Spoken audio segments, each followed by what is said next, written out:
Bonjour, mon nom est Martin Ouellette. Bienvenue à cette nouvelle édition du Bulletin des régions. Cette semaine, on va parler des impacts de la tempête de neige, notamment à Berthierville, et on va vous présenter des reportages qui proviennent de partout au Québec grâce à la collaboration des télévisions communautaires autonomes associées à Cogeco. Bonne émission.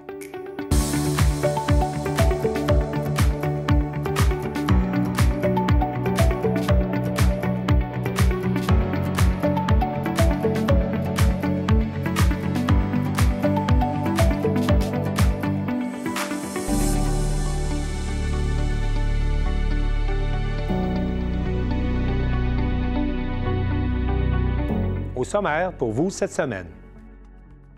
À Forestville, le Centre de formation professionnelle de l'Estuaire présente son laboratoire mobile d'apprentissage.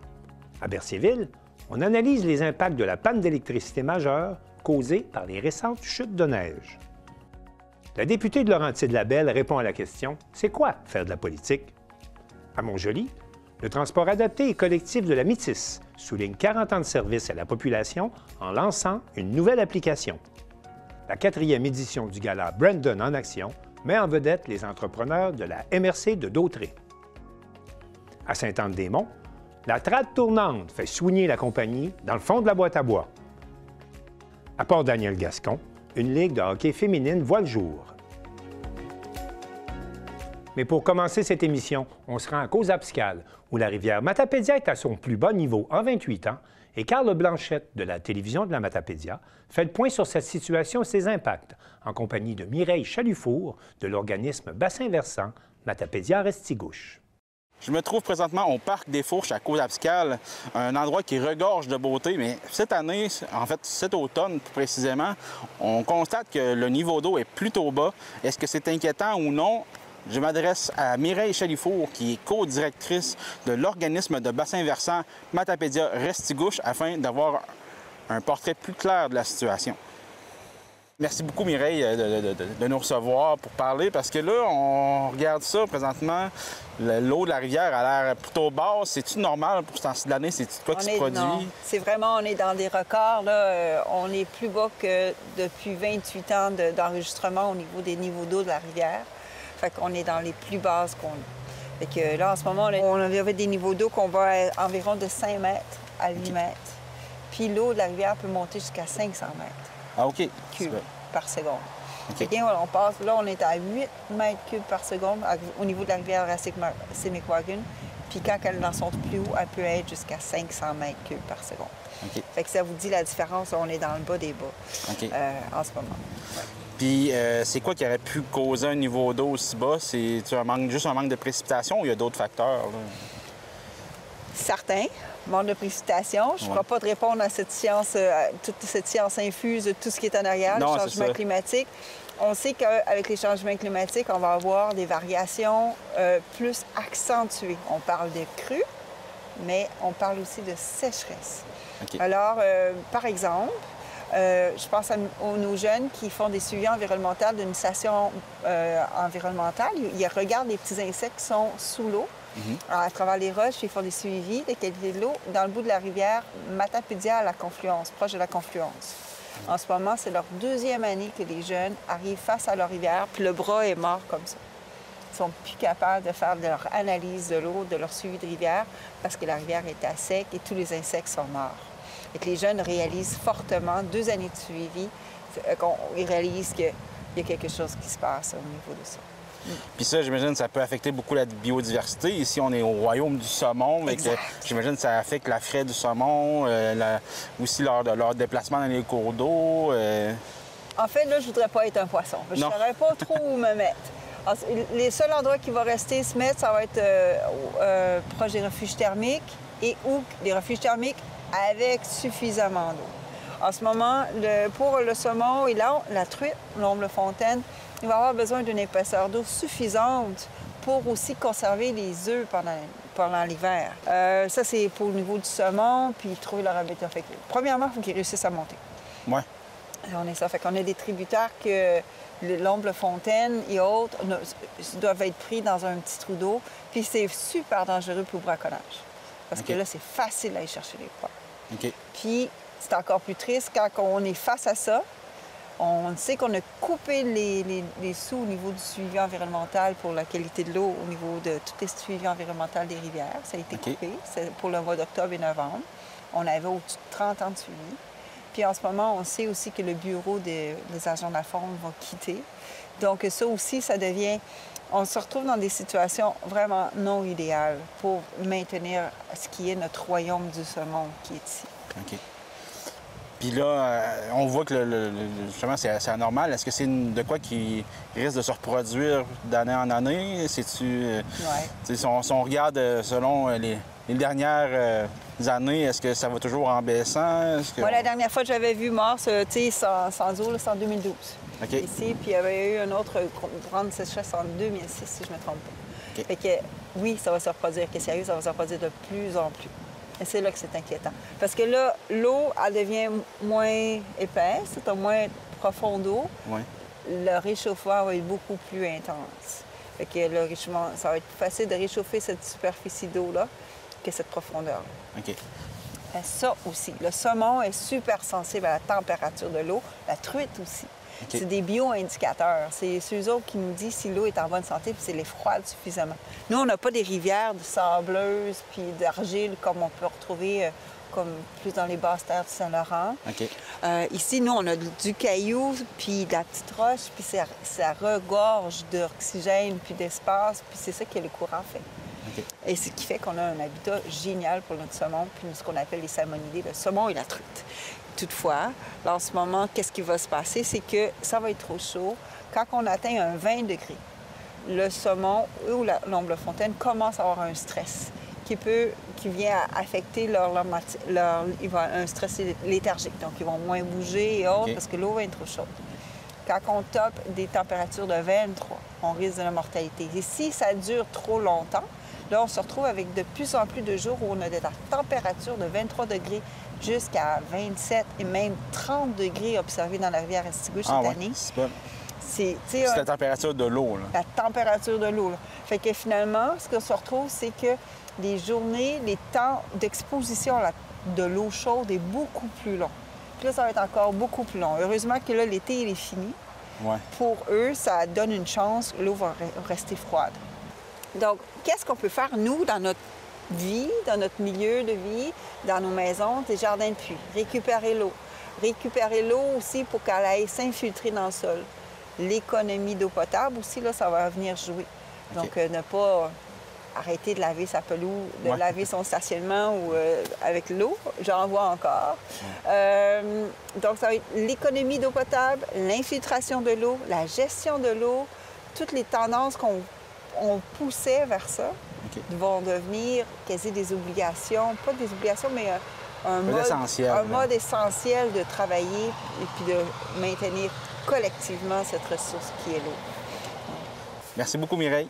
Parfait, ça m'a fait un grand plaisir. Si on a besoin de plus d'informations, on peut vous contacter à l'OBVMR si on a des questions, j'imagine. Oui. Puis si vous voulez savoir quelle grandeur est votre jardin de puits, puis vous vivez dans la ville de Sébec, Val-Brillant, Amqui, dans la vallée de la Matapédia pas mal ou c'est... C'est ceux-là qui sont proches de la rivière. Okay. Vous avez votre bilan hydrique résidentiel, fait que vous pouvez aller voir combien de grands il faut que vous fassiez votre jardin de puits. On a un guide de jardin de puits qui est possible.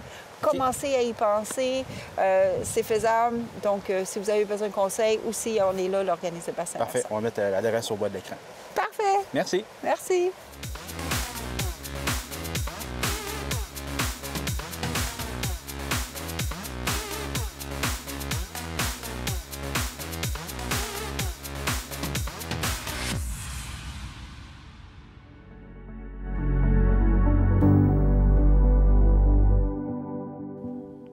C'est pour aller à la rencontre des travailleurs et des entreprises de partout sur la Côte-Nord et sensibiliser les jeunes et leurs parents à la qualité de la formation offerte que le Centre de formation professionnelle de l'Estuaire met sur la route son laboratoire mobile d'apprentissage, une initiative unique au Québec. Un reportage de la Télévision du Littoral. Le Centre de formation professionnelle de l'Estuaire a dévoilé son laboratoire mobile, un outil novateur destiné à promouvoir la formation professionnelle, offrir de la formation en entreprise et aller à la rencontre des jeunes partout sur la Côte-Nord. Ce véhicule de 53 pieds est une grande réussite pour la directrice générale du Centre de services scolaires de l'Estuaire, Nadine Desrosiers. C'est une nouveauté. Si je ne me trompe pas, c'est une nouveauté dans la province aussi. Ça représente beaucoup parce que c'est un outil qui va nous permettre de faire connaître la formation professionnelle, autant auprès des élèves qu'auprès de leurs parents. Parce que souvent, on a des jeunes qui souhaiteraient faire un cours de en formation professionnelle, mais des fois, les parents veulent que leur enfant s'ouvre le plus de portes possible, puis ils sont plus réticents, mais alors qu'avec un outil comme ça, on va être capable de faire le tour dans différentes activités de promotion pour justement expliquer aux parents c'est quoi la formation professionnelle. C'est une première diplomation, puis c'est pas un métier, ce sont des métiers qui sont quand même très bien rémunérés dans notre région. Conçu pour être à la fois polyvalent et adaptable, ce laboratoire permettra également de dispenser de la formation directement en entreprise ou dans des régions éloignées. L'objectif est d'offrir des expériences d'apprentissage plus accessibles et engageantes, tout en favorisant le développement des compétences de la main-d'œuvre régionale. Le directeur du CFP, Michel Savard, explique les origines du projet. Moi, j'aime toujours mieux dire que c'est un travail d'équipe, parce que c'est vraiment avec des collaborateurs qu'on a mis ça en place. On a eu une première expérience, je me rappelle, on formait des mécaniciens industriels pour l'entreprise Boissaco sur la Haute-Côte-Nord. Puis c'est de là que vient en tout cas, le concept. On s'est dit, on a dit à l'entreprise, il faudrait faire venir les employés dans nos centres de formation.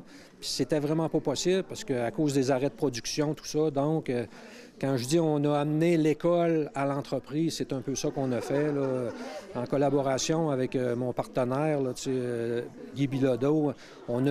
On s'est organisé pour que les équipements soient mobiles. Puis on pouvait interchanger, là, dépendamment là, de ce qu'on avait à travailler. Donc, en tout cas, moi, je pense que c'était un pari, là, mais on a réussi. Puis ça vient un peu de là, tout ça. Là. On s'est comme raffiné avec le projet qu'on vous présente aujourd'hui. Le laboratoire sillonnera donc l'ensemble du territoire nord-côtier, de Tadoussac-Sacré-Cœur à Blanc-Sablon, en passant par Fermont. Le CFP de l'Estuaire souhaite utiliser ce nouvel outil pour mieux faire connaître la formation professionnelle auprès des jeunes et de la population. Les ateliers interactifs permettront d'initier les élèves du primaire à différents champs d'intérêt, tandis que les élèves du secondaire pourront découvrir les métiers grâce à la réalité virtuelle et à des équipements technologiques. Nous, on veut vraiment là, aller voir les entreprises de toute la Côte-Nord au complet. Puis, exemple, offrir des compétences. Exemple, si on veut offrir une compétence dans un domaine en particulier, on voudrait partir, exemple, de Sacré-Cœur-Tadoussac et l'offrir à l'ensemble des entreprises de la Côte-Nord. Fait que ça, c'est notre volet industriel. Ensuite, bien, le volet promotion. Nous, au centre de service, ça fait des années qu'on dit il faut parler aux jeunes avant qu'ils arrivent au secondaire, parce que quand ils arrivent au secondaire, puis là, sont un peu dans le néant, il faut qu'ils se soient fait une idée avant, une idée d'exploration professionnelle avant d'arriver au secondaire. Fait que c'est un peu notre défi. On travaille avec les équipes pédagogiques, les équipes d'orientation. Puis quand on va arriver, exemple, pour faire explorer des stations d'exploration, parce qu'on ne parle pas nécessairement de métier là, au primaire, bien, les élèves vont déjà avoir une idée, puis ils vont pouvoir développer des intérêts. Peut-être que oui, ils vont aimer, non, ils n'aimeront pas, mais au moins, là, ils vont être capables de réfléchir là-dessus. Les parents, les enseignants, les conseillers d'orientation et les intervenants scolaires seront aussi invités à explorer le laboratoire. L'objectif, briser les mythes entourant la formation professionnelle et démontrer qu'il s'agit d'une voie d'avenir prometteuse et diversifiée. Bien, nous, on travaille là, avec nos conseillers d'orientation, nos directions d'établissement du secondaire, formation générale aux adultes, formation professionnelle, puis la direction des services éducatifs du centre de services, justement à mettre en place là, différents outils de connaissance de soi, puis de s'assurer que nos jeunes là, se découvrent à travers les parcours de formation professionnelle. Puis des fois, bien, c'est des jeunes qui seraient peut-être sur un chemin, une pente descendante vers le décrochage scolaire, mais comme on met des filets de sécurité autour de nos jeunes par différents moyens, bien, la formation professionnelle, ça devient un moyen de garder nos jeunes, les diplômer rapidement. Puis on a des jeunes qui ont été diplômés en formation professionnelle, se sont découverts une petite fibre pour le scolaire, puis ont poursuivi au cégep. Là. Fait que ça veut pas, c'est pas une fin en soi, là. Le laboratoire mobile utilisable toute l'année est doté d'équipements modulaires, de simulateurs, d'automates et de robots, ainsi que d'écrans interactifs, d'une mini-usine et d'outillage spécialisés. Ces installations permettent d'adapter le contenu aux besoins de la clientèle, qu'il s'agisse de formations industrielles, de mise à niveau ou d'ateliers éducatifs. Une somme d'environ 300 000 $ a été investie par le Centre de services scolaires dans ce projet novateur. Le CFP prévoit aussi que le laboratoire participe à des événements spéciaux pour aller à la rencontre du grand public. Présentement, là, quand tout le monde va l'avoir vu, c'est que là, on veut faire des essais. Parce que quand on va arriver, des fois, on a une idée, on dit ça va se dérouler de telle façon, mais il faut vraiment tester là, avant de partir pour aller rencontrer toutes les écoles. Fait qu'on va cibler probablement peut-être une école primaire, une école secondaire, une école en milieu autochtone. Si on veut essayer d'avoir des endroits là, représentatifs, puis on va faire des tests dans ces endroits-là, puis quand on va, moi j'appelle ça toujours la run de lait, là. Quand on va partir pour faire notre run de lait, bien là je pense que notre produit là, va être testé, là, puis je pense qu'on va être sûr de ce qu'on va aller livrer. L'établissement scolaire ne compte pas s'arrêter là. Une deuxième phase de développement est déjà sur la table. L'organisme souhaite notamment équiper le laboratoire d'un système de plaques solaires afin de le rendre plus autonome et éco-responsable. L'ajout d'un module d'apprentissage sur l'énergie solaire et éolienne est aussi envisagé pour enrichir la formation du DEP en électricité et proposer de nouveaux ateliers de perfectionnement. Si vous apercevez le laboratoire mobile au cours des prochaines semaines, n'hésitez pas à le visiter pour en apprendre plus sur la formation professionnelle. Joanie Gaudreault à Forestville.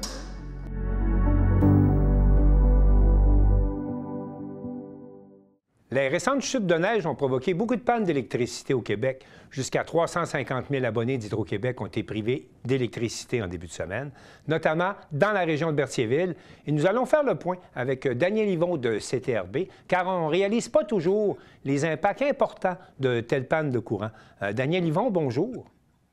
Bonjour, Martin, ça va bien? Oui, alors la neige a tombé de rue chez vous et a provoqué beaucoup de pannes d'électricité. Oui, toute la région de Berthier, le sud de Berthierville et ce qu'on appelle les îles, même la Noret, a subi la température, oui, on pourrait dire, de lundi. Oui. On calcule combien de centimètres de neige et puis combien de gens dans votre région ont été privés d'électricité? Tu sais, je te parlerais d'environ presque un 20 cm avec du verglas, des vents. Okay. Puis on parle facilement d'une 15 à 20 000 peut-être personnes qui ont été touchées dans notre coin, là. Maintenant, on sait, on a tous vécu des pannes d'électricité. On sait quels sont les inconvénients quand on est dans notre demeure. Là, on ne se retrouve plus d'électricité. Mais dans votre région, la panne d'électricité a provoqué beaucoup d'impact quand même. Oui, il y a beaucoup d'impact parce que la Berthierville, c'est un pôle important c'est une halte routière importante, oui, sur l'autoroute 40, oui, l'autoroute la sortie 144 qui crée beaucoup d'achalandage. On sait que juste le passage sur l'autoroute équivaut à une ville d'environ 30-35 000 habitants. Ça, je te parle de statistiques qui datent d'environ 10 ans. Donc, on s'est retrouvés lundi soir, même jusqu'à mardi, fin de journée, tard, avec plus d'essence, plus aucune station d'essence qui était disponible. On parle dans cette région-là. On parle aussi des îles. L'accès au bateau est encore là, mais quand tu sortais du bateau, le poste d'essence principal qui est dans ce coin-là était fermé aussi. Donc, ça a créé beaucoup de problèmes.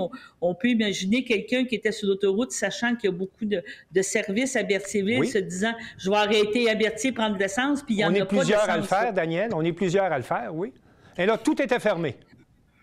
Bien, tout était fermé parce qu'il n'y avait pas d'électricité. Tu sais, c'est sûr que si c'était une panne d'1 heure, 2 heures, c'est vivable, mais quand ça a presque duré 18 heures, bien, je te dirais, c'est assez impressionnant, là. De 9 heures le soir à 5-6 heures le lendemain, ça a causé beaucoup de désagréments, disons.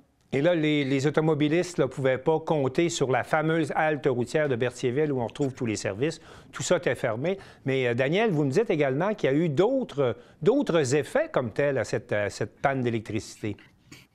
Bien, cette panne d'industrie-là aussi, on parle aussi des restaurants, là, où il y a beaucoup de restaurants. Ouais. Et pour rajouter par-dessus, bien, la centrale de traitement des eaux usées, des eaux d'eau potable, a eu une défaillance, a eu à cause de la panne d'électricité. On a même eu des bris de tuyaux. Donc, on se retrouve depuis hier matin aussi avec un avis d'ébullition à Berthierville encore là. Et Berthierville est la ville centre qui fournit l'eau encore là aux îles, aux municipalités environnantes, aux restaurants. Donc, un matin, avoir un café à Berthier, c'était même pas pensable dans un restaurant parce qu'il n'y a pas d'eau potable. Mais comment on explique le fait qu'un service essentiel comme l'eau potable soit pas doté, qu'une usine d'épuration des eaux soit pas dotée des équipements qui leur permettent de travailler, même en cas de panne? Normalement, il y a des génératrices, parce que c'est un service essentiel, l'eau potable. Oui, on peut présumer que la tempête hâtive qu'on a eue n'a pas permis de mettre en place tous les systèmes, tu sais, dans le sens que, tu sais, à un moment donné, la génératrice, comme nous ici, on a saisi la diffusion parce que nos batteries, après 3-4 heures de service, bien, sont plus efficaces. Donc, on ne peut plus servir notre clientèle. On peut présumer que ça soit aussi cette raison-là. C'est sûr qu'il va y avoir des questions qui vont être posées lundi au prochain conseil municipal là, qui va avoir lieu lundi prochain. Là. Parce que là, vous êtes encore en avis d'ébullition de l'eau depuis 3 jours maintenant. Depuis hier matin, et c'est un minimum de 48 heures. Donc, depuis mardi, le lendemain de la tempête, là. Non, la journée de la tempête, ouais, c'est ça, le lendemain, les suites de la tempête, lundi, mardi. Depuis hier matin, on est en avis d'ébullition. On en a pour 48 heures minimum. Et comme indiqué sur le site de la Ville, bien, ça prend 2 tests négatifs, disons, pour pouvoir autoriser l'utilisation de l'eau potable. Donc, tous les restaurants du coin sont en attente de répondre à cette situation-là. Là. Alors, comme on peut le voir, Daniel, les impacts sont importants dans votre région et je suppose que c'est la même chose un peu partout, là où il y a eu des pannes d'électricité.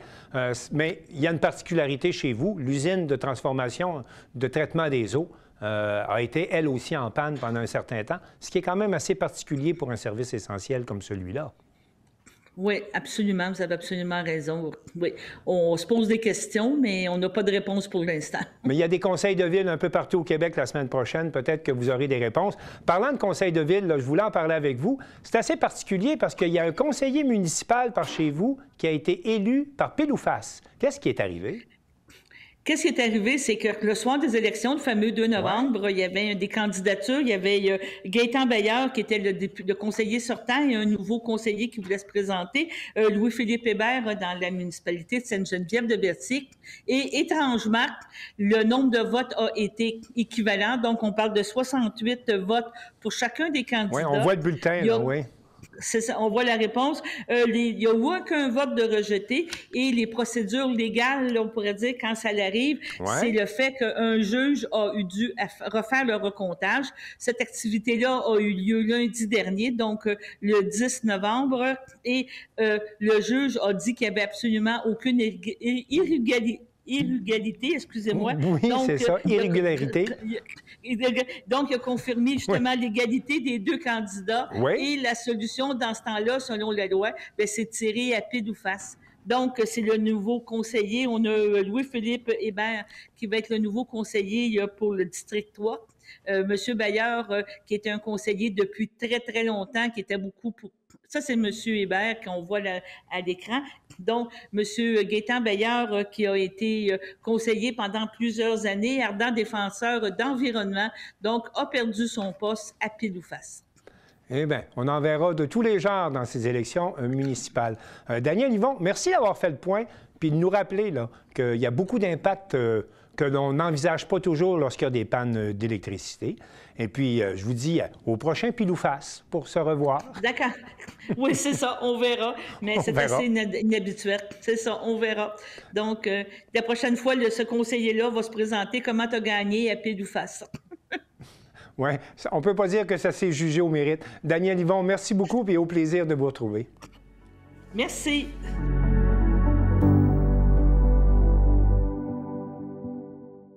Dean Brisson de la télévision des Laurentides est allé à la rencontre de la députée Marie-Hélène Gaudreault pour lui demander c'est quoi faire de la politique et pourquoi on s'engage à faire de la politique.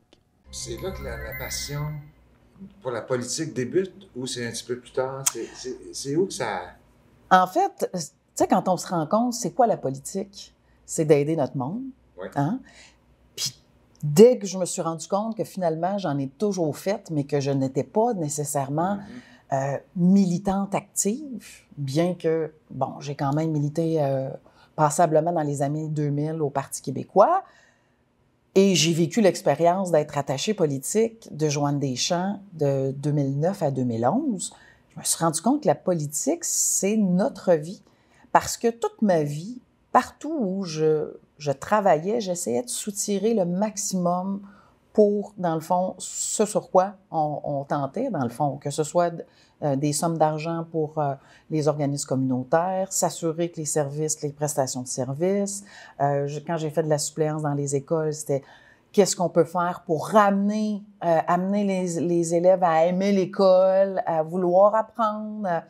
Fait qu'au fil du temps, je me suis rendu compte que j'avais fait un grand tour d'horizon. Et c'est la politique pure qui est venue à moi, et non l'inverse.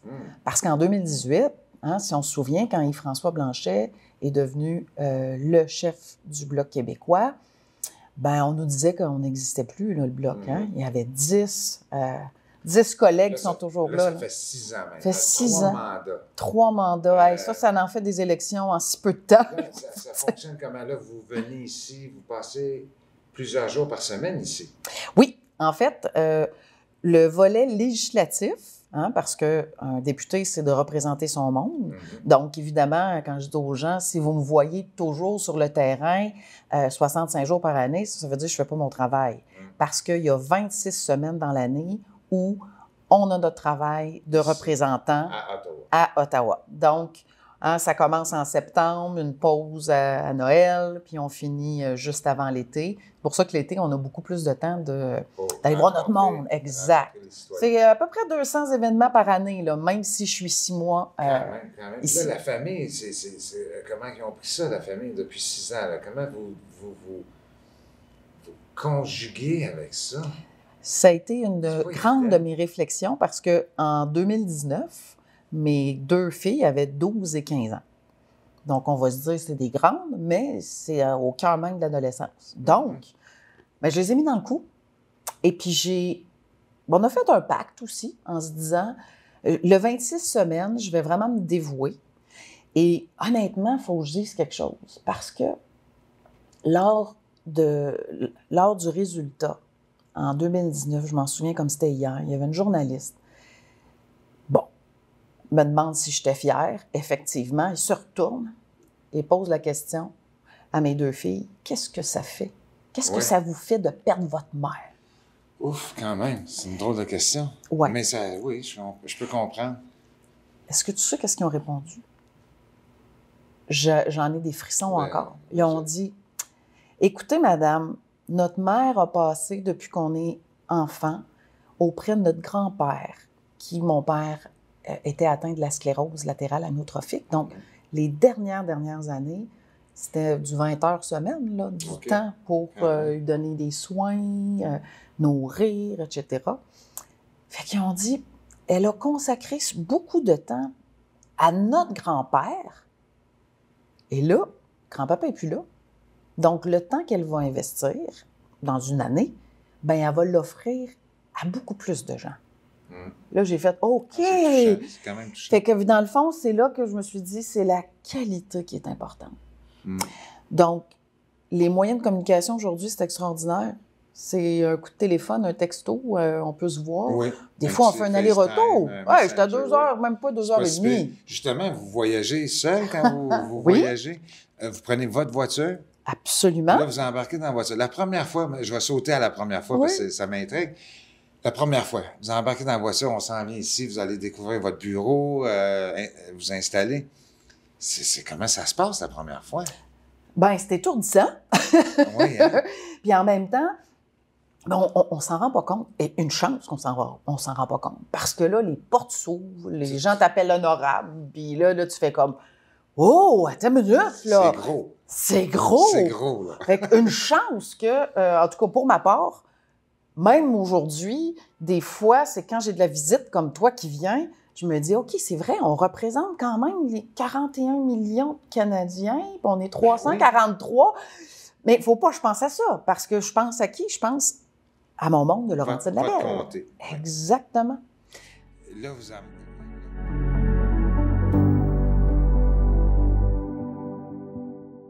À Montjoly, Marc Després de la télévision de la Métis rencontre André Blouin, le directeur du transport adapté et collectif de la Métis, qui souligne cette année 40 ans de service à la population en lançant une nouvelle application conçue pour répondre aux besoins du transport adapté en milieu rural. André Blouin, bien, tout d'abord, c'est le 40e anniversaire du TAC, donc, comme on le voit derrière vous, un nouveau logo. On s'est gâtés cette année. On s'est dit, pour les 12 prochains mois, on va utiliser un logo un peu modifié. Donc, sur le logo traditionnel, on a ajouté un 4 et un E en exposant pour faire 40e. Le TAC a eu ses lettres patentes. En fait, c'était pas le TAC à l'époque, c'était la roue de vie. Oui, le vrai. 27 septembre 1985. Donc, ça fait 40 ans, là, presque jour pour jour, que le service de transport adapté existe dans la Métis. Et au niveau de la flotte de véhicules, je pense qu'elle a même été renouvelée récemment. Donc, ça représente quoi exactement, présentement? Bien, la flotte de véhicules, on est toujours avec les mêmes véhicules, encore pour quelques mois. On a 5 minibus qui circulent sur le territoire. C'est toujours notre contrat avec Autobus Dion, avec les mêmes conducteurs. Et on a ajouté en décembre passé là, une fourgonnette pour laquelle on est devenu propriétaire, le TAC. Une fourgonnette adaptée qui peut prendre jusqu'à 6-7 passagers et une personne en fauteuil roulant. Et les sièges sont amovibles de sorte qu'on peut enlever les sièges pour prendre jusqu'à 3 personnes en fauteuil roulant.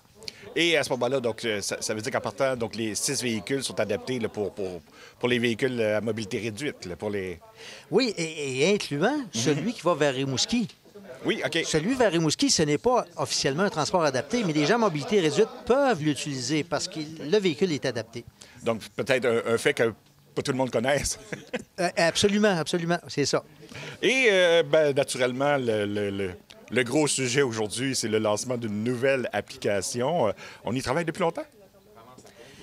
Assez longtemps. En fait, moi, je dirais depuis 2019 que c'est sur la table à dessin du conseil d'administration du TAC de la Métis. Et ce besoin-là a évolué un peu avec la technologie, avec la disponibilité des technologies. Les logiciels ont évolué également.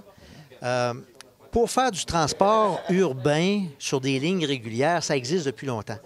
Mais pour gérer du transport adapté, porte à porte, en milieu rural, là, on est ailleurs. Ce logiciel-là n'existait pas il y a quelques années. C'est tout nouveau. Ça fait que là, avec l'arrivée des technologies, là, on s'est permis de rêver un petit peu plus concrètement. Et on a commencé, il y a 3 ans, à engager quelqu'un qui va réfléchir à ça, qui va préparer nos données pour faire une migration. On a fait un choix parmi tous les fournisseurs qui existent. Et on est allé vers Blaise Transit et on a fait ce choix-là définitivement en décembre 2024. Et depuis ce temps-là, là, on est à temps plein pour implanter concrètement ce qu'on vit aujourd'hui, là, la mise en service d'une application numérique. Et ce qui est intéressant, une entreprise québécoise, il faut l'avouer. Oui, oui, absolument. Absolument. Qui a des ramifications aux États-Unis, dans les provinces maritimes, en Ontario, qui a un lien avec l'entreprise Matawan, qui est un gros joueur international qui vient d'Europe. Donc, on est avec un partenaire qui est très solide. Et à ce moment-là, on n'enlève pas le téléphone. Lui, malgré l'application, on peut encore téléphoner. Là. Le fonctionnement du TAC ne change pas. En fait, l'équipe de bureau reste en place, apte à recevoir les appels téléphoniques, les demandes de réservation et des rentrées dans le nouveau logiciel. Maintenant, dans le passé, c'est une personne qui faisait le choix des différents trajets, ce qui était excessivement laborieux. Okay. Laborieux, ça veut dire que c'est comme faire 12 sudoku en même temps. Okay. C'est à peu près l'exercice que la personne doit faire. Donc, ça devenait très difficile de trouver quelqu'un qui pouvait remplacer pendant les vacances. Si on avait un départ subi à cause de raisons médicales, on se rendait vulnérable. Donc là, on a fait le choix d'aller vers une technologie qui produit les horaires en temps réel en fonction des demandes et réservations téléphoniques qui entrent de la part des clients. Et il faut le mentionner, donc au téléphone, ça demeure avec un délai de 24 heures. Par contre, lorsque l'on prend l'application, on parle plutôt d'un délai de 6 heures. On peut aller jusqu'à 6 heures. Plus on le fait d'avance, plus on a des chances d'avoir une acceptation. Lorsqu'on va réserver avec l'application, l'application, en dedans d'une minute, va nous aviser est-ce que votre demande est acceptée ou refusée. Et si elle est acceptée, elle va vous donner une heure approximative. Et là, le logiciel continue de procéder à fabriquer l'horaire. Et 6 heures avant votre départ, vous allez avoir une notification qui confirme l'heure exacte de votre embarquement. Et ce qui est intéressant aussi, le chauffeur a une tablette numérique dans son véhicule. Donc, à ce moment-là, s'il y a une surcharge subite ou l'inverse, bien à ce moment-là, la personne va pouvoir savoir votre véhicule s'en vient ou sera en retard, etc. Oui, absolument, c'est ça. On va avoir des informations pour être en temps réel un petit peu sur les informations de retard, avance ou quoi que ce soit, ce qui va enlever une part j'oserais dire anxiété pour certaines personnes, puisqu'on est sur le coin de la rue à attendre un bus sans savoir s'il est déjà passé, si on est en retard, si lui est en retard, s'il nous a oubliés. Donc, il y a tout le temps comme un petit doute qui subsiste, qui est inconfortable. C'est rassurant, quelque part. Et l'application va nous enlever une partie de ce doute-là. Ça va devenir plus confortable. Et en même temps, avouons que c'est pour séduire aussi une clientèle qui est plus à l'aise avec les nouvelles technologies. Là, on pense aux jeunes, entre autres. Là. Et le service d'abonnement, lui, demeure en place aussi. Donc, la tarification, il n'y a pas de changement, là. Il n'y a pas de changement sur les tarifs. C'est exactement les mêmes tarifs. C'est encore comme ça pour quelques années. Donc, localement, 4 ou 3 réduits pour les étudiants et aînés. Ceux qui veulent aller vers Rimouski, c'est 6 ou 4 pour les étudiants ou aînés. Donc, c'est les mêmes tarifs. Puis les passes mensuelles, 30 jours, sont encore disponibles. Il y a plusieurs modes de paiement. En fait, les tarifs sont simples à comprendre, mais comment assumer son tarif? Bien, il y a plusieurs façons. On peut payer en argent en embarquant dans le bus, en monnaie exacte seulement, par exemple. On peut payer avec des billets papier qui ont été achetés au préalable. On peut avoir payé une passe mensuelle, donc le conducteur est au courant, donc on n'a rien à présenter, on embarque puis c'est tout. On peut aussi, une nouveauté, là, c'est qu'on peut contribuer, mettre des sous dans une balance sur l'application. C'est comme une petite réserve, une balance, c'est ça, c'est comme un portefeuille à soi. Donc, avec sa carte de crédit, on va mettre à coût de 24 on met 24 Et lorsqu'on va embarquer dans le bus, à chaque embarquement, le conducteur doit sélectionner si le passager est embarqué ou non. Lorsqu'il clique « Embarquer », là, à ce moment-là, le 3 ou le 4 se déduit du compte. Tout simplement. Et avec cette application-là, donc, est-ce qu'on a estimé des chiffres ou qu'est-ce qu'on a comme espoir de hausse? Ou... Bon, on va avouer une chose. C'est pas tout le monde, puis on est très conscient que c'est pas tout le monde qui va tourner vers le numérique. C'est pour permettre à ceux qui préfèrent cette solution-là d'avoir cette solution-là. Moi, dans mon espoir, c'est que d'ici un an, si on se reporte à octobre 2026, j'aimerais ça que 30 de la clientèle du TAC utilise les outils numériques pour faire leur réservation. Ça serait une belle réussite. Bien, merci beaucoup, André Blouin. Bienvenue, merci beaucoup.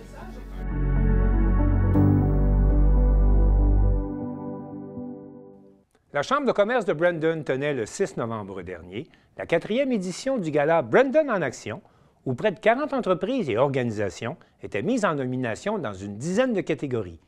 Danny Bérubé, de CTB-TV, a rencontré les organisateurs et les récipiendaires des prix qui ont été décernés durant cette soirée. Le jeudi 6 novembre dernier s'est tenue la 4e édition du gala Brandon en action, organisé par la Chambre de commerce Brandon. Cet événement a rassemblé de nombreux entrepreneurs de la MRC de Dautrey dans une ambiance empreinte d'émotion et de fierté. La soirée a débuté par la présentation d'une dizaine de nouveaux commerces de la région, chacun honoré par la remise d'une plaque souvenir. Par la suite, plus de 10 prix ont été décernés dans diverses catégories, dont l'entreprise de l'année, le commerce de proximité, ainsi que le coup de cœur des caisses Desjardins du nord de la Naudière. Les invités ont également eu l'occasion de profiter de la prestation musicale du groupe Au Renard. En fin de soirée, j'en ai profité pour rencontrer Mme Annabelle Fréchette, coordonnatrice de la Chambre de commerce Brandon et organisatrice du gala, pour recueillir ses impressions sur le succès de l'événement. 4e édition du gala Brandon en action ce soir. Et oui, il y avait de l'action. C'était tout un gala. C'était vraiment le fun. Comment est-ce qu'on se sent, Annabelle? Oh, ben là, on vient tout juste de terminer le gala. On est très fiers d'avoir remis ces prix pour avoir mis à l'honneur toutes ces entreprises. C'était une quarantaine d'entreprises d'organisations qui étaient mises à l'honneur ce soir dans une dizaine de catégories. Et est-ce qu'on nomme le gagnant? Oui, s'il vous plaît. Le gagnant entreprise de l'année, Arnois Énergie, c'est le Bonichois marché de Mme S. de Mandeville qui a gagné le grand prix. Ce soir, il s'est mérité 2 prix, dont le prix Coup de cœur des Jardins, qui est remis suite à un vote de la population. Bien justement, dis-moi donc, les gagnants sont sélectionnés comment? C'est un jury externe à la Chambre de commerce qui provient d'ailleurs dans la région de la Naudière. Cette année, notre jury nous provenait de la Chambre de commerce et d'industrie de la MRC de Montcalm, du regroupement des gens d'affaires de la Valtrie et du Créval. Ah oui? Oui, donc le jury se rencontre, il délibère, il choisit ce qu'il considère comme être la meilleure candidature dans chacune des catégories. Hey, écoute, moi, tu m'impressionnes là, parce que je te regarde aller, là, puis on dirait que t'es encore full d'énergie. Oh, quand on finit un événement comme ça, on reste avec plein d'énergie aussi. Mais t'es pas fatigué? Ben un petit peu, mais on se reposera demain. Parce que t'as travaillé longtemps sur ce gala-là. Oui, c'est plusieurs semaines de travail pour arriver à un événement comme celui-ci qui accueillait 190 personnes cette année. C'est mieux que l'année passée. C'est notre record d'assistance, oui. Wow, écoute, 4e année, puis ça grandit d'année en année. Fait que j'imagine que l'année prochaine, là, on tape le 250. Là. Ben, on va se croiser les doigts, on va le souhaiter. Écoute, super beau gala, Annabelle. Félicitations. Puis on félicite tous les gagnants, bien sûr. Oui, merci et félicitations à tous. Au cours de la soirée, un prix hommage a été décerné à M. Pierre Deschênes, propriétaire de la ferme Deschênes à Saint-Damien et président de la Corporation de développement de la municipalité. Ce prix, remis par ses filles, a suscité une vive émotion chez le lauréat. Interrogé à l'issue du gala, M. Deschênes se disait encore profondément touché par cette marque de reconnaissance. Je suis avec M. Pierre Deschênes, qui est une sommité à Saint-Damien et qui a eu le prix hommage ce soir. Comment est-ce qu'on se sent, M. Deschênes? Surpris, ému et reconnaissant qu'on me fasse cet hommage-là. Disons que je suis plus habitué de mettre les spots sur les autres que de les avoir sur moi. Là. Fait que c'est vraiment touchant. Mais là, dites-moi, vous êtes un habitué à Saint-Damien. On vous connaît de partout parce que vous aviez une ferme. Là, vous avez vendu votre ferme, vous êtes à la retraite et vous êtes aussi président de la Corporation du développement de Saint-Damien. Oui, c'est ça. J'ai tout le temps été impliqué bénévolement dans ma communauté, dans mon village. Puis c'est ça, depuis 2021, je suis président de la Corporation de développement de Saint-Damien. Et puis on a beaucoup de plaisir à travailler avec nos bénévoles. On a plus que 40 bénévoles qui tournent autour de nos activités, qui nous supportent. Et tout ça, ça se fait dans la bonne humeur. Fait que c'est pas de corvée. C'est vraiment, là. Donc, vous êtes tellement occupé, là, c'est pas le temps de prendre sa retraite, là? Non, pas vraiment, là. C'est ma 2e retraite officielle, mais je pense que je serai jamais à la retraite. Tant que je vais avoir la santé et l'énergie, j'ai trop de plaisir. Bien, écoutez, félicitations encore une fois pour votre prix. Puis on vous souhaite une belle continuité. Bien, merci beaucoup. Un prix dans la catégorie Développement du milieu a été attribué à la bibliothèque Ubaldine Dauphin de Saint-Norbert. Présente lors de l'événement, la mairesse s'est dite très fière de voir sa municipalité ainsi récompensée. Alors, vous la reconnaissez sans doute, elle est juste à côté de moi. C'est la mairesse de Saint-Norbert, Mme Sonia Desjardins. Bonjour. Bonjour, bonjour. Je suis également en compagnie de Mme Lise Bureau, qui est coordonnatrice pour la bibliothèque Ubaldine Dauphin de Saint-Norbert. Bonjour. Bonjour. Et on a gagné le prix du développement du milieu. Oui. Est-ce qu'on est content? Très content. Moi, ce que j'ai pu voir, là, quand vous avez gagné le prix, ça criait fort, là. Oui, il fallait. C'était pour nos jeunes. Oui? On a travaillé fort là-dessus? Oui, ils viennent nous aider bénévolement tous les jeudis soirs à la bibliothèque. Ils sont bienveillantes, ils connaissent notre bibliothèque, ils peuvent aider les jeunes. Donc, Madame la mairesse, on invite les gens à utiliser la bibliothèque? Ah ben oui, la bibliothèque, c'est le moteur de notre développement, de la culture, ça commence là, Puis nos jeunes, s'ils s'impliquent jeunes, ben ils vont rester impliqués. Des bénévoles, on en a besoin dans tous les domaines. S'ils commencent jeunes, ils vont continuer, puis ils sont très impliqués et très fiers d'être avec nous à la bibliothèque. Et Dieu sait que la lecture, c'est important pour les jeunes, pour les grands aussi, hein? Oui. La lecture, c'est très important. C'est important pour la persévérance scolaire, c'est important pour leur réussite académique, c'est important pour leur développement, pour l'éveil, pour... Écoute, c'est ça. Exact. Bien, félicitations encore une fois pour votre prix, puis belle continuité à vous deux. Merci. Pour une 4e année consécutive, eh bien, le gala Brandon en Action 2025, qui s'est déroulé cette année au Centre culturel Jean-Pierre Ferland à Saint-Norbert, a rencontré un franc succès. L'organisatrice confirme déjà la tenue d'une prochaine édition.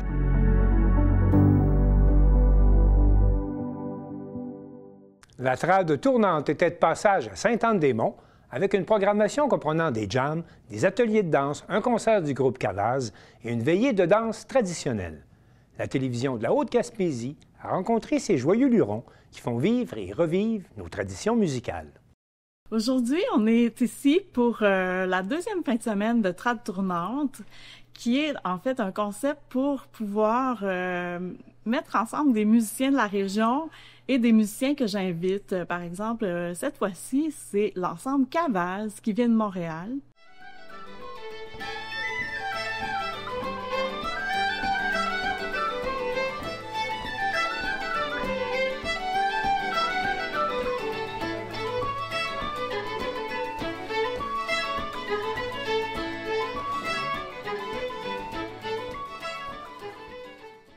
On veut offrir, dans le fond, à la région, ici en Haute-Gaspésie, et aussi du côté sud de la Gaspésie, l'occasion au public de venir soit jammer avec nous, soit s'initier aux danses trad. Donc, il va y avoir un atelier dans l'après-midi, puis ensuite, il va y avoir un concert de l'ensemble qui est invité, Cavaz.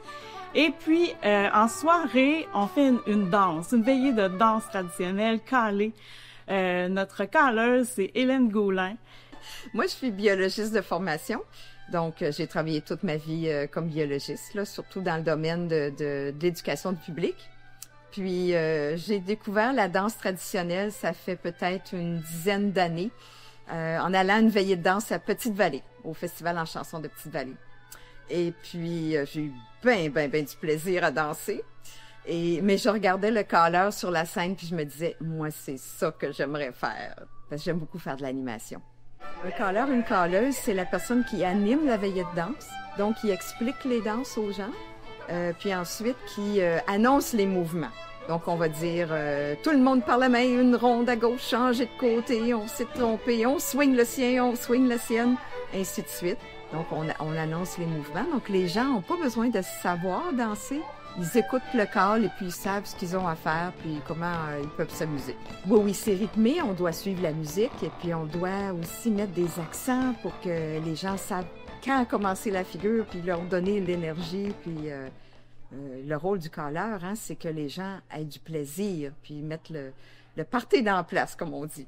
Mon idée, dans le fond, elle est venue au tout début. Je cherchais des occasions de jouer plus souvent, d'avoir des rencontres avec des musiciens et puis une formule qui fait en sorte que les gens sont d'accord à faire une longue route pour venir jusqu'en Gaspésie et puis aussi que ça vale la peine, dans le fond, pour eux d'avoir au moins plus qu'un concert. Donc, c'est comme une mini-tournée ou un mini-festival condensé en une fin de semaine. C'est la musique trad que j'ai dans la peau depuis que je suis tout petit. J'ai grandi dans la musique trad. Puis l'instrument que tu as apporté aujourd'hui, c'est un instrument particulier. Qu'est-ce que c'est? C'est un instrument à hanche. C'est un morceau de bois qui fait le son, comme les saxophones en métal et comme une clarinette. C'est une clarinette contrebasse en métal. Modèle paperclip.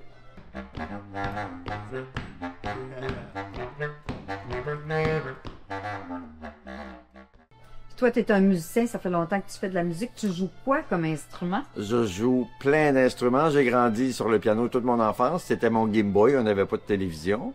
Je viens du premier plateau en haut de Matapédia, Saint-Alexis, qui est un des plus vieux villages de toute la vallée en bas de Mont-Joli. Salut, le nom du groupe c'est Cavaz. C'est un nom breton, c'est un mot breton qui veut dire embranchement ou bifurcation. Et ça, on a tous les 4. On a des bagages différents et l'idée c'est de... à la base on est un trio, je suis en train de m'embêler les pinceaux.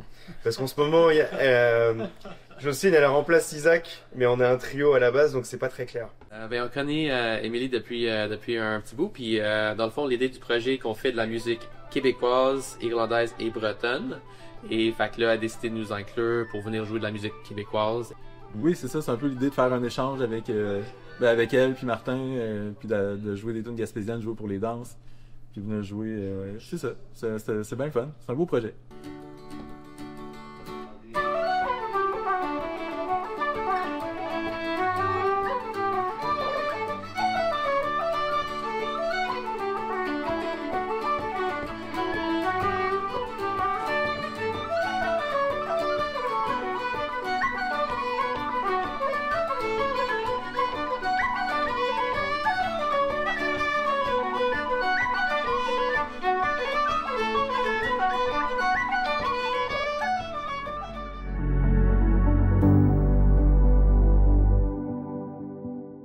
Depuis 2 ans, un groupe de joueuses de hockey louait l'aréna de Port-Daniel-Gascon pour une joute amicale de hockey. Et ce rendez-vous hebdomadaire est devenu tellement populaire qu'une ligue de hockey féminin comptant 4 équipes vient tout juste d'être créée, nous rapporte Simon Thériault de Télévague. Le mercredi 5 novembre, je me suis rendu au centre sportif Marco-Sébastien Cyr afin d'assister à la première partie de la soirée de la nouvelle ligue de hockey féminin de Port-Daniel-Gascon. Pour cette occasion, les Jaunes affrontaient les Oranges. Un match très plaisant qui a abouti avec un pointage final de 3-3.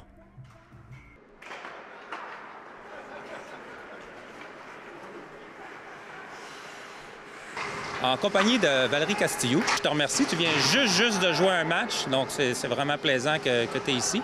C'est un très beau match. En passant, comme on les aime, c'était terriblement serré.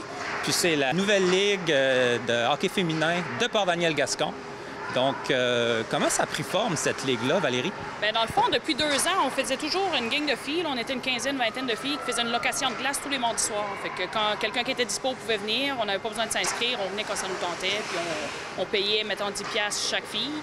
On louait la glace, on jouait pendant 1 heure. Si on était 20, on séparait 10 contre 10. On faisait des équipes aléatoires, on jouait une équipe contre l'autre. Puis finalement, plus on allait, plus il y avait de filles qui voulaient venir jouer. À la fin, on était une quarantaine, 45 une fois une soirée. Fait que, on voyait que c'était vraiment, les filles avaient vraiment un engouement envers le hockey féminin. Donc, il y a une fille du comité, justement, Linda Desbois, qu'on surnomme Poussin, qui a décidé de créer une ligue de hockey féminine. Donc, tout part de elle. C'est elle qui a fait les démarches de location de la glace tous les mercredis soirs, puis commander des chandails pour les 4 équipes. Puis, tout part de elle. Puis ensuite, on a formé un comité, puis on a tout mis ça en place. Okay. Peux-tu me nommer un peu les joueuses qui sont sur le comité? Oui, on est 7 sur le comité. Il y a Stéphanie Beauchamp, Alexandra Anglaire, Cynthia Giroux, Cathy Poirier, je ne veux juste pas l'oublier, Linda Desbois, Audrey Pouliot et moi. Puis les joueuses de territoire, c'est de où à où? On a des joueuses de Passebbiac, puis la plus loin habite à Grande-Rivière. Fait qu'on a quand même un bon territoire. Là. Les filles font pas mal de routes pour venir jouer leur game. Fait qu'il faut croire que ça vaut la peine. Oui, c'est ça. Je voyais un peu les joueuses. T'en as-tu beaucoup du coin de Passebbiac? Passebbiac, puis 6, je crois. 6 joueuses? 6 joueuses. La plupart sont plus de Chandler, Newport, Gascon, Port-Daniel aussi, là, plus local. On a environ 5 de Grande-Rivière puis 5 de Passebbiac. Puis la moyenne d'âge des joueuses, ça se situe où? Une bonne étendue. On a une fille, dans les régulières, on a une fille de 15 ans puis on a une fille de 62 ans. Donc ça joue entre cette tranche d'âge-là. J'ai vu avec quelques joueuses qui avaient les bas des cyclones, donc eux autres, pendant la semaine, ça leur permet de venir se pratiquer. Puis, on a 3 joueuses des cyclones, donc 2 qui sont régulières, puis une qui joue pour les cyclones l'année passée. qui est maintenant trop vieille pour jouer avec les Cyclones, donc elle joue vers ici. Là. On a quand même du bon calibre. Oui, j'ai vu ça, ça fait quand même monter le calibre. Là. Les joueurs, ils patinaient beaucoup. Puis toi, ton hockey mineur, tu l'as fait tout? J'ai pas fait mon hockey mineur. T'as pas fait de hockey mineur? T'as joué pour le plaisir? Il y a 3 ans, oui. OK. J'ai toujours aimé le hockey, mais j'ai pas fait mon hockey mineur. Ben c'est le fun. Je te voyais aller, ça va... Il y en a beaucoup qui l'ont fait, la majorité. Je te dirais que dans la ligue, il y a une moitié que c'est des débutantes qui n'ont jamais joué, puis l'autre moitié, c'est des filles qui ont fait leur hockey mineur. OK. Ouais. Non, c'était spécial comme calibre, parce que c'est ça, tu voyais, c'était rapide, il y avait des joueurs, ça commence, mais... Oui, il y en a de tous les calibres, c'est ça qui est le fun, on est là pour s'amuser, fait qu'on refuse personne, tout le monde qui veut venir jouer, même si vous avez jamais enfilé de patin de votre vie, c'est le temps de venir essayer, là, parce qu'il y a des calibres de toutes sortes. Là. Ah, c'est vraiment une bonne idée, c'est vraiment plaisant que vous acceptez que les joueurs, des nouvelles joueuses viennent. Oui, si on veut qu'ils apprennent à jouer, il faut qu'ils commencent par jouer, justement. C'est ça. Puis, pour faire la ligue de hockey féminin, est-ce que vous êtes basé un peu sur les ligues de balle molle, que les filles jouent un peu dans le coin aussi? Je te dirais que c'est pas mal. Les filles qui jouent au hockey, c'est quand même les filles qui jouent à la balle molle l'été. Je dirais que c'est la majorité, c'est des sportives autant d'hiver que d'été. Fait que, Ça a parti des amis. Ça n'a pas parti de la balle molle, par exemple. Okay. Ça a parti vraiment des locations qu'on fait le mardi soir. Mais oui, les personnes qui jouent au hockey, la plupart, l'été, c'est la balle molle qui prend la place. Okay. Là, vos matchs, c'est à tous les mercredis soirs? Oui, on a toujours 2 matchs. Donc, on est 4 équipes. Fait que c'est soit 1 contre 2, 1 contre 3, 1 contre 4. Puis l'autre équipe joue par la suite. Il y a une game à 7 h et une game à 8 h. Okay. C'est toujours 7 h, 8 h si les gens veulent venir à l'aréna. Oui, il y a toujours une game à 7 h, une game à 8 h. Puis après ça, c'est ça qui ferme la journée. Bon, ben, c'est super. En tout cas, c'est vraiment une belle ligue. Puis je souhaite que ça va continuer, qu'il y a de plus en plus de filles qui vont jouer en voyant ça aussi. Puis probablement parce qu'on a une bonne liste de remplaçantes. Puis à chaque semaine, il y en a qui se rajoutent. Okay. Si on voudrait, juste avec la liste de remplaçantes, on pourrait faire une 5e équipe. Mais à ce moment-là, si nous, on manque de joueurs, bien là, on n'a plus personne pour aller piger. Mais je pense que dans les années prochaines, on va peut-être être capable de faire 5 ou 6 équipes. Oui, puis ces filles-là aussi, ils peuvent faire des équipes, aller jouer des tournois. Oui, c'est ça. Comme là, justement, ici à Gascon, la semaine prochaine, il y a un tournoi. Il y a 3 équipes féminines. C'est pas des équipes de la Ligue, c'est nous autres même, parmi la Ligue, on s'est créé 3 équipes différentes. C'est génial. Ouais. Je te remercie vraiment pour ton temps parce que tu venais de jouer. Puis, merci beaucoup. Merci à toi.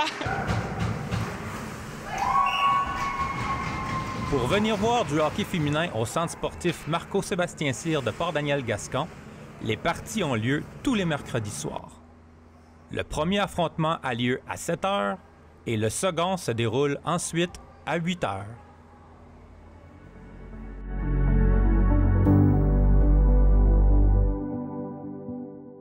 C'est tout pour le bulletin des régions cette semaine. J'espère que cela vous a plu. Je remercie toutes les stations de télévision participantes et je vous dis à bientôt.